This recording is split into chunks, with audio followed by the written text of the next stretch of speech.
നമസ്കാരം.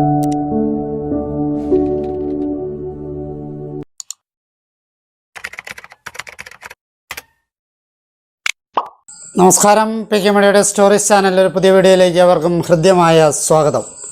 അറക്കൽ രാജവംശം അഥവാ കണ്ണൂർ രാജവംശം എന്നറിയപ്പെടുന്ന രാജവംശത്തിൻ്റെ കഥകളാണ് ഈ വീഡിയോയിലൂടെ നിങ്ങളുടെ മുമ്പിൽ അവതരിപ്പിക്കുന്നത്.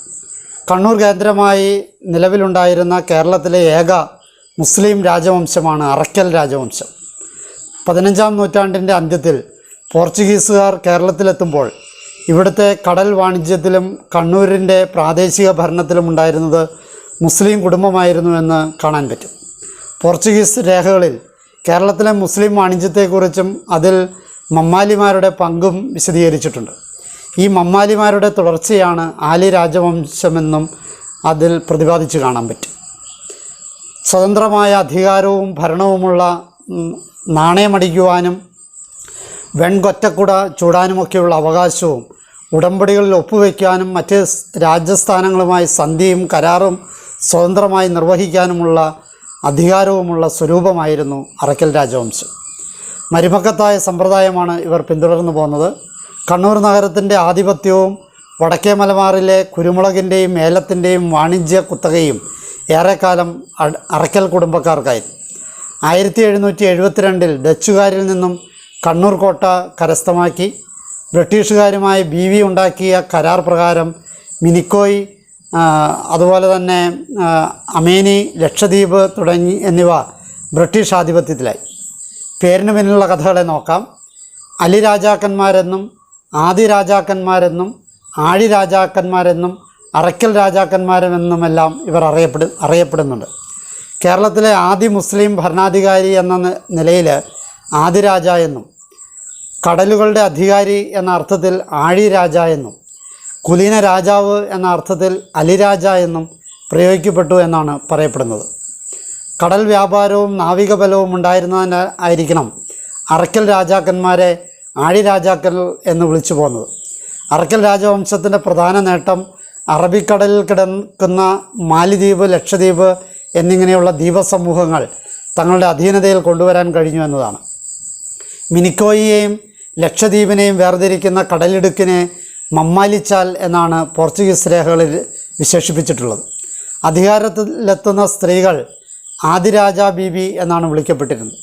1907 മുതൽ ബ്രിട്ടീഷ് ഗവൺമെൻറ് ഭരണാധികാരികൾക്ക് സ്ത്രീ പുരുഷ ഭേദമന്യേ സുൽത്താൻ എന്ന വിളിപ്പേരും നൽകുകയുണ്ടായി.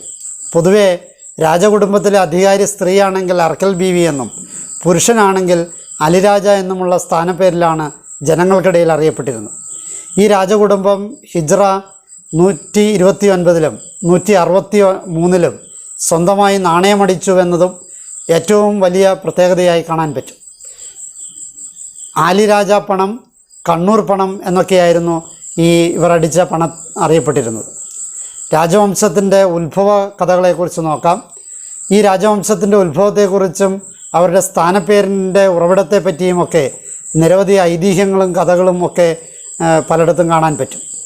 രാജകുടുംബത്തിൻ്റെ ഉത്ഭവത്തെ കുറിച്ച കഥകളിൽ ഒന്ന് ഇപ്രകാരമാണ്. ചേരമാൻ പെരുമാളുമായി ബന്ധപ്പെട്ടതാണത്. മക്കയിൽ നിന്നും മടങ്ങുമ്പോൾ വഴിയിൽ വെച്ച് മരിച്ച പെരുമാളിൻ്റെ സഹചരർ തിരിച്ചു വന്ന് മരണവിവരം അറിയിച്ചപ്പോൾ അദ്ദേഹത്തിൻ്റെ സഹോദരി ശ്രീദേവി മുസ്ലിമാവുകയും അവരുടെ മകൻ മഹാബലി ഇസ്ലാം മതം സ്വീകരിച്ച് മുഹമ്മദ് അലി എന്ന പേര് സ്വീകരിച്ച് ധർമ്മപട്ടണം ആസ്ഥാനമാക്കി അറക്കൽ രാജവംശത്തിന് അടിത്തറപാകുകയും ചെയ്തു എന്നതാണ് ആ കഥ. ശ്രീദേവിക്ക് ധർമ്മപട്ടണത്തുണ്ടായിരുന്ന തറവാടിൻ്റെ പേരായിരുന്നു അരശർ കുളങ്ങര എന്നുള്ളത്. അത് ലോപിച്ച് അറക്കൽ ആയി മാറിയതാണെന്നും പറയപ്പെടുന്നുണ്ട്. കേരളോൽപ്പത്തി എന്ന ഗ്രന്ഥം സൂചിപ്പിക്കുന്ന പ്രകാരം അവസാനത്തെ ചേരമാൻ പെരുന്നാൾ വേളാപുരം ആര്യപുരം എന്ന സ്ഥലത്ത് നിന്നും ഒരു ജോനകൻ അഥവാ മാപ്പിള സ്ത്രീയെയും കണ്ണൂരിലേക്ക് വിളിച്ച് അദ്ദേഹത്തിന് ആലി രാജാവ് എന്ന ബിരുദം നൽകിയെന്നാണ് പറയുന്നത്. മറ്റൊരു കഥ കോലോത്തിരി കുടുംബവുമായി ബന്ധപ്പെട്ടതാണ്. പല രൂപത്തിലും അത് രേഖപ്പെടുത്തിയിട്ടുണ്ട്. ചിറക്കൽ കുടുംബത്തിലെ ഒരു കന്യക കുളിച്ചുകൊണ്ടിരിക്കെ കയത്തിൽപ്പെടുകയും രാജാവിൻ്റെ നാവിക പോരാളിയായിരുന്ന ഒരു മുസ്ലിം അവരെ രക്ഷിക്കുകയും ചെയ്തു അത്രേ. തൻ്റെ ജീവൻ രക്ഷിച്ച ആ അന്യജാതിക്കാരന് തന്നെ വിവാഹം ചെയ്ത് കൊടുക്കണമെന്ന് ആ കന്യക ആവശ്യപ്പെടുകയും അപ്രകാരം വിവാഹിതരായ പ്രസ്തുത ദമ്പതികൾക്ക് ചിറക്കൽ രാജാവ് ദാനമായി കുറേ ഭൂമി ചാർത്തിക്കൊടുത്ത് അങ്ങനെ രാജവംശമുണ്ടായി എന്നാണ് പറയുന്നത്. മറ്റൊരു പരമ്പരാഗതമായി പറഞ്ഞു വരുന്ന കഥ 11-ാം ശതകത്തിലോ 12-ാം ശതകത്തിലോ കോലത്തിരിയുടെ നായർ പ്രധാനികളിൽ ഒരാളും മന്ത്രിയുമായ അരയൻകുളങ്ങര നായർ ഇസ്ലാം മതത്തിൽ ചേരുകയും മുഹമ്മദ് അലി എന്ന പേര് സ്വീകരിക്കുകയും കോലത്തിരി കോവിലകത്തെ ഒരു രാജകുമാരിയുമായി പ്രേമബദ്ധനാവുകയും ചെയ്തു. അവരുടെ വിവാഹം രാജാവ് തന്നെ നടത്തി കൊടുക്കുകയും രാജകീയ ആഡംബരങ്ങളോടെ ഒരു കൊട്ടാരം പണിയിച്ച് താമസിപ്പിക്കുകയും ചെയ്തു അത്രേ.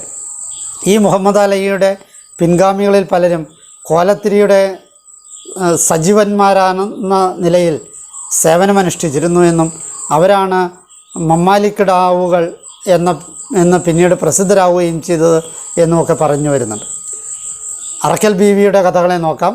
അറക്കൽ രാജവംശത്തിൻ്റെ ഒരു പ്രത്യേകത, ഏറ്റവും പ്രായം കൂടിയ ആളാണ് ഭരണം നടത്തുന്നത്.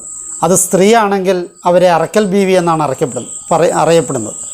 അറക്കൽ രാജവംശം മരുമക്കത്തായ സമ്പ്രദായമാണ് ആചരിച്ചു പോരുന്നത്. കുടുംബത്തിലെ ഏറ്റവും പ്രായം കൂടിയ അംഗത്തെ സ്ത്രീ ആയാലും പുരുഷനായാലും കുടുംബത്തിൻ്റെ നായകത്വം ഏൽപ്പിക്കുക എന്ന സമ്പ്രദായമാണ് അവർക്കുള്ളത്. അങ്ങനെ അറക്കൽ വംശത്തിലെ പല കാര്യങ്ങളിലും സ്ത്രീകളുടെ നേതൃത്വവും ഭരണവും ഉണ്ടായിട്ടുണ്ട്. ഏറ്റവും മൂത്ത അംഗം സ്ത്രീയാണെങ്കിൽ അവർ രാജ്യഭാര്യം ഏറ്റെടുക്കുമായിരുന്നു. അവരെ വലിയ ബീബി എന്നാണ് വീട്ടിലുള്ളവർ വിളിച്ചിരുന്നത്. 1770-ൽ സുൽത്താന ജുനൂമ ബീബിയായിരുന്നു കണ്ണൂരിലെ ഭരണാധിപ. മൈസൂർ ഇംഗ്ലീഷ് യുദ്ധങ്ങളുടെ നിർണായക ഘട്ടങ്ങളിലും അവർ തന്നെയായിരുന്നു ഭരണം നടത്തിയിരുന്നത്. ജുനുമ്മ ബീവി, മറിയുമ്മ ബീവി, ഐഷ ബീവി, സൈനബ ഐഷ ബീവി എന്നിവരെല്ലാം ഈ ഗണത്തിൽ പ്രശസ്തരായവരാണ്. ആംഗ്ലോ മൈസൂർ യുദ്ധകാലത്ത് സുൽത്താൻ ജുനുമ്മ ബീവിയാണ് ഭരണത്തിലുണ്ടായിരുന്നത്. അറക്കൽ ബീവിയുടെ പരമ്പര ഇന്നും നിലനിൽക്കുന്നുണ്ട്. അറക്കൽ രാജവംശത്തിൻ്റെ പതനകഥ നമുക്ക് നോക്കാം. കേരളത്തിലെ നാട്ടുരാജാക്കന്മാരും വിദേശ ശക്തികളും ചേർന്ന് ഒരു ഭാഗത്തും അറക്കൽ രാജവംശം മറുഭാഗത്തുമായി തുടരെ സംഘടനകൾ നടന്നുകൊണ്ടിരുന്ന അവസരത്തിലാണ് മൈസൂരിൽ ഹൈദർ അലി അധികാരത്തിൽ വന്നത്. 1722 തുടങ്ങി 82 വരെ.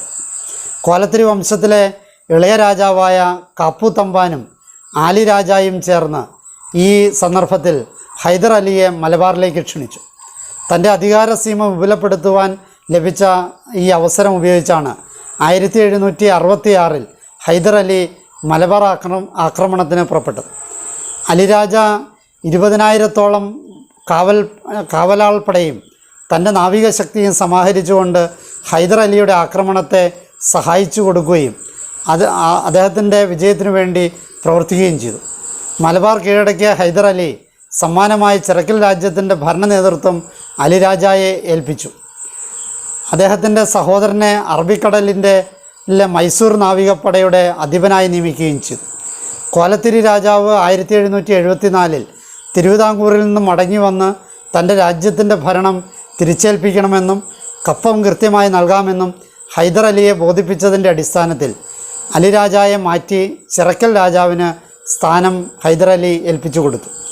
1766 മുതൽ 90 വരെയുള്ള കാലഘട്ടങ്ങളിൽ മൈസൂർ അധിപതികളുടെ ഉറ്റ സുഹൃത്തെന്ന നിലയിൽ മലബാർ പ്രദേശത്തെ അപ്രതിരോധ്യ ശക്തിയായി അറക്കൽ സ്വരൂപം വളർന്നു കഴിഞ്ഞിരുന്നു. എന്നാൽ മൈസൂരിൻ്റെ രാഷ്ട്രീയ ഭാഗധേയം മാറി മറിഞ്ഞിരിക്കുന്നതിനനുസരിച്ച് അറക്കൽ സ്വരൂപത്തിൻ്റെ ശക്തിയും മാറ്റം സംഭവിച്ചുകൊണ്ടിരുന്നു. 2ഉം 3ഉം മൈസൂർ യുദ്ധങ്ങളിൽ ഇംഗ്ലീഷുകാരുടെ ശക്തമായ ആക്രമണത്തിൽപ്പെട്ട് കണ്ണൂർ രാജസ്ഥാനത്തിൻ്റെ അടിത്തറ തന്നെ ഇളക്കം തട്ടുകയുണ്ടായി. ഈ 2 പ്രാവശ്യവും കണ്ണൂർ കോട്ട കീഴടക്കുവാൻ വളരെ പ്രയാസപ്പെട്ടാണെങ്കിലും ഇംഗ്ലീഷുകാർക്ക് സാധിച്ചു. 3-ാം മൈസൂർ യുദ്ധത്തിൻ്റെ ആരംഭത്തിൽ 1790-ൽ തന്നെ ആബർ ക്രോംബിയുടെ സൈന്യം കണ്ണൂർ കീഴടക്കുകയും ഭരണാധികാരിണിയായിരുന്ന ബീവിയുമായി ഉടമ്പടിയിൽ ഏർപ്പെടുകയും ചെയ്തു. യുദ്ധത്തിന് ശേഷം മലബാർ ഇംഗ്ലീഷുകാരുടെ അധീനതയിലായപ്പോൾ അറക്കൽ രാജവംശവും ഇംഗ്ലീഷ് മേധാവിത്വത്തിൻ്റെ കീഴിലമർന്നു. ഇംഗ്ലീഷ് ഈസ്റ്റ് ഇന്ത്യ കമ്പനി നിജപ്പെടുത്തിയ അടുത്തൂൺ പറ്റി ഒതുങ്ങിക്കഴിയേണ്ട അവസ്ഥയിലേക്ക് ഈ രാജവംശം അധപ്പതിച്ചു എന്ന് പറയാം. ഇപ്പോഴത്തെ കഥ നോക്കാം. രാജവംശ പിൻഗാമികൾ ഇന്നും ജീവിച്ചിരിപ്പുണ്ട്. പഴയകാല ശൈലികളും ചില അധികാരങ്ങളും ഇന്നും അവർക്കിടയിൽ നിൽക്കുന്നുണ്ട്. അറക്കലിലെ ആചാരങ്ങൾ പലതിലും വിട്ടുവീഴ്ചകൾ വന്നിട്ടുണ്ടെങ്കിലും വിവാഹ ചടങ്ങുകളിലും സുൽത്താൻ്റെ സ്ഥാനാരോഹണത്തിലും ഇപ്പോഴും പാരമ്പര്യം കാത്തുസൂക്ഷിക്കുന്നുണ്ട്. ഏറ്റവും അവസാനത്തെ അറക്കൽ സുൽത്താൻ ആദിരാജ മറിയുമ്മ എന്ന ചെറിയ കുഞ്ഞി ബീവി ആയിരുന്നു. അവർ 89-ാം വയസ്സിൽ 2021 നവംബറിൽ അന്തരിച്ചു. അറക്കൽ രാജകുടുംബത്തിൻ്റെ 40ാമത് സുൽത്താനും ബീവിമാരിൽ 14ാമത്തെ ബീവിയുമാണ് സുൽത്താൻ ആദിരാജ മറിയുമ്മ. അറക്കൽ കെട്ടിൽ ഇപ്പോൾ 8 കുടുംബങ്ങളാണ് താമസം. മരുമക്കത്തായ സമ്പ്രദായപ്രകാരം 220 അംഗങ്ങളും മക്കത്തായ പ്രകാരമുള്ള 450 അംഗങ്ങളുമാണ് തറവാട്ടിലുള്ളത്.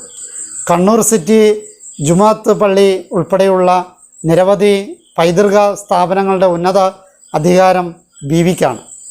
കണ്ണൂർ സിറ്റിയുടെ ചരിത്ര ഗവേഷണ പ്രവർത്തനങ്ങൾക്ക് നേതൃത്വം നൽകുന്നത് അറക്കൽ മ്യൂസിയത്തിൻ്റെ അധികാരിയും ഒക്കെ ബീവി തന്നെയാണ്.